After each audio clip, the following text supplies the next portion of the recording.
Les différents types de chauffage que nous pouvons avoir. Il y a le chauffage, l'utilisation des radiants à gaz.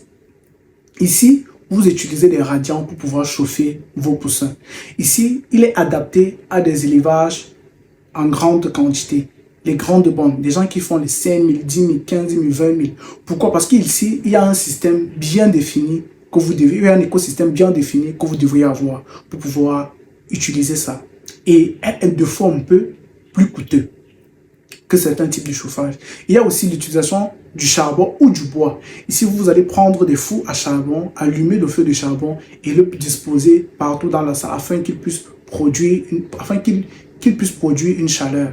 Il y a aussi le bois. Vous pouvez prendre des fours de bois, vous mettez des grosses billes de bois, vous allumez le feu. Ici, le bois va brûler, produire de la chaleur et cette chaleur-là va pouvoir réchauffer vos poussins. Et ensuite, il y a l'utilisation des lampes infrarouges ou lampes électriques, les lampes chauffantes. Vous voyez, vous allez utiliser, c'est vrai, ça prend de l'électricité ou des plaques solaires, mais ces lampes-là vont produire de la chaleur et vous allez pouvoir disposer plusieurs lampes. Et si vous êtes dans une zone où la lumière coûte cher, ceci peut être extrêmement coûteux. Donc, toutefois, choisissez un système de chauffage dont vous maîtrisez, que vous pouvez simplement contrôler et bien suivre vos poulets avec. Comment économiser en chauffage? Ce qu'il faut savoir ici, c'est que pour pouvoir économiser en chauffage, vous devez utiliser des bâches. Je vous conseillerais beaucoup plus d'utiliser le plastique noir parce que le plastique noir contient plus de chaleur que d'autres plastiques. Utilisez les bâches pour pouvoir fermer l'endroit où vous allez chauffer vos poussins. Ça veut dire fermer des 4 côtés. Pas fermer hermétiquement de telle sorte que l'air ou l'oxygène ne puisse plus entrer. Non. Mais fermer de telle sorte que l'échange entre l'extérieur et l'intérieur soit un peu compliqué. De telle sorte que votre chaleur que vous allez créer à l'intérieur puisse rester là. Ici, je vous conseillerais d'avoir une litière épaisse. C'est-à-dire d'avoir le copeau que vous allez mettre au sol, il doit être épais afin de limiter le contact des poussins au sol. Si vous avez un sol que vous avez complètement lissé, vous comprenez bien, lorsque vous lissez le sol il est frais, le sol est glacé. Le matin, lorsque vous vous réveillez, généralement, lorsque vous posez vos pieds au sol, que ce soit sur les carreaux, que ce soit dans un sol lissé simplement avec du ciment, il est glacé. Vous avez froid. Donc, il est donc question de mettre un bonne épaisseur de copeaux. Je vous conseillerais de mettre littéralement entre 5 à 8 cm de copeaux. Là, vos poussins, ce copeau-là permettra aussi à vos poussins de garder cette chaleur que vous avez produite avec soit votre lampe électrique, soit votre four à charbon ou votre four de bois ou alors votre radiant. Lorsque vous avez bien chauffé vos poussins, il est simple. Vos poussins grandissent rapidement, vos poussins montent bien, le taux de mortalité baisse, le risque de contamination ou le risque malade est très très faible.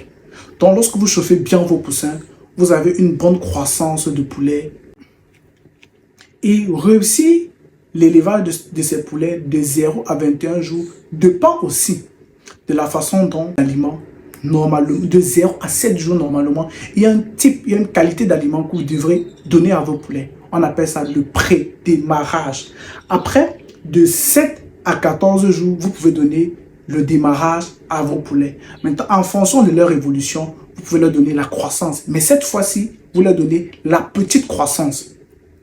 Donc, vous formulez bien votre aliment en fonction de leur âge, en fonction des apports nutritionnels que vous voulez leur donner. Donc, un enfant de 1 an ne peut fonctionner, un enfant d'1 mois ou d'1 jour ne consomme pas la même nourriture qu'un enfant de 2 ans. Le même principe, on le retrouve chez les poussins légers. Donc, un poussin d'1 jour ne consomme pas le même aliment qu'un poulet de 30 jours, qu'un poulet de 20 jours.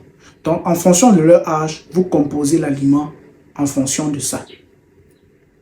Et l'eau, la qualité d'eau que vous les administrez aussi, vous devez les administrer une eau de qualité et suivre votre fiche de prophylaxie à la lettre. Maintenant, si vous devez modifier votre fiche de prophylaxie et si vous ne maîtrisez pas ce que vous faites pour un début, vous consultez soit déjà quelqu'un qui est plus expérimenté que vous ou un vétérinaire dans le domaine.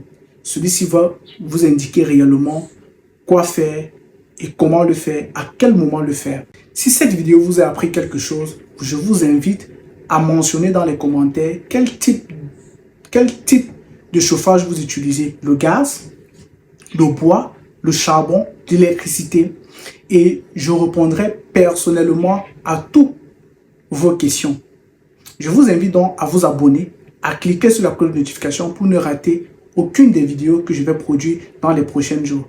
Dans la prochaine vidéo, je parlerai probablement du système d'abreuvement des poulets, c'est-à-dire quel type d'eau on donne réellement aux poulets pendant les 7 premiers jours.